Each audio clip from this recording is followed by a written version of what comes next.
For number 3, we can see, I won't go into as much detail for numbers 3 and 4 as I did for problem number 2, but also in the very first video, I went through a lot of the details where you can see many patterns. So if you really want to focus on problems 2, 3, or 4, these are the videos, but if you really want to understand conceptually what's going on, I really urge you to watch the first video that I posted for this assignment. Anyway, I can find, the first thing I always look for is what are my restrictions on x, and I see that if x is 2, then x minus 2 is going to be 0, and I can't divide by 0. Also, my h value is 2, so if I'm thinking about my h and my k, I'm thinking, oh, okay, my vertical asymptote is going to be my x equals 2. Now, my horizontal asymptote, since we don't have any numbers added to the outside of the fraction, the k would be 0, and therefore we would have no vertical shift from the graph of y equals 1 over x.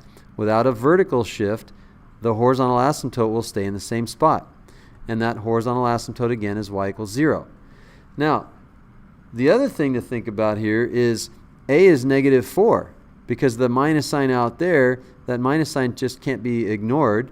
The minus sign out there really means that the a value is negative 4. And if a is negative 4, knowing that that's a negative number, we know that the graph actually appears in the top left and the bottom right quadrants that have been separated by the asymptotes. So that's the graph, and again, we also don't want to forget about what the domain is. So hopefully you're starting to see the patterns here. The domain is all real numbers x, except for the number that x can't be in the denominator, which is 2. You can think of it as it can't be the vertical asymptote. So the range then is all the real numbers y that are used to graph the function, and we see that there's no 0. If the numerator can never be 0, then y can never be 0. And we have y cannot equal 0. Now this is I'm gonna eat my words here when I do number 4, and I think I'll do number 4 as well. Notice the numerator can't be 0, but we have a vertical shift, so the range is actually y cannot equal 1.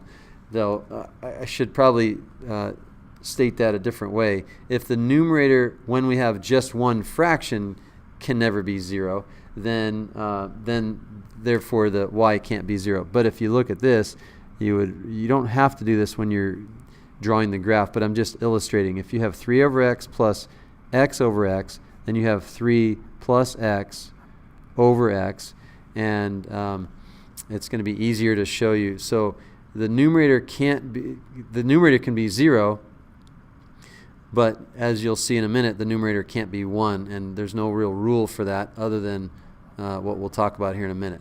So you don't have to do this. I'm only doing that to show you that, because you might be thinking, well, the numerator can't be 0, so y equals 0 must be a horizontal asymptote. Well, that's not the case. Again, it's only the case the numerator can't be 0 over here when you have one fraction, and therefore if you have one fraction, numerator can't be 0, then y equals 0 would be a horizontal asymptote. So hopefully I haven't confused you with all that talk about that. This is something you don't really have to worry about right now, just illustrating a point. So let's get back to doing number 4. Here, x can't be 0. That's not going to change. And if x can't be 0, then x equals 0 is our vertical asymptote. We always want to look at what's being subtracted from x. Well, nothing's being subtracted from x, and therefore x equals 0 is our vertical asymptote. X is not allowed to be 0. It's not a part of the domain. The horizontal asymptote, on the other hand, if we have this plus 1, that means our k value is 1, and that means a vertical shift of the original graph of y equals 3 over x, and the vertical shift means that we also move the horizontal asymptote up 1 unit. So the horizontal asymptote is y equals 1. So that's why it's good to know the shifts and not to just rely on, hey, the numerator can't be 0, because if you just remember that, you're going to get this one wrong.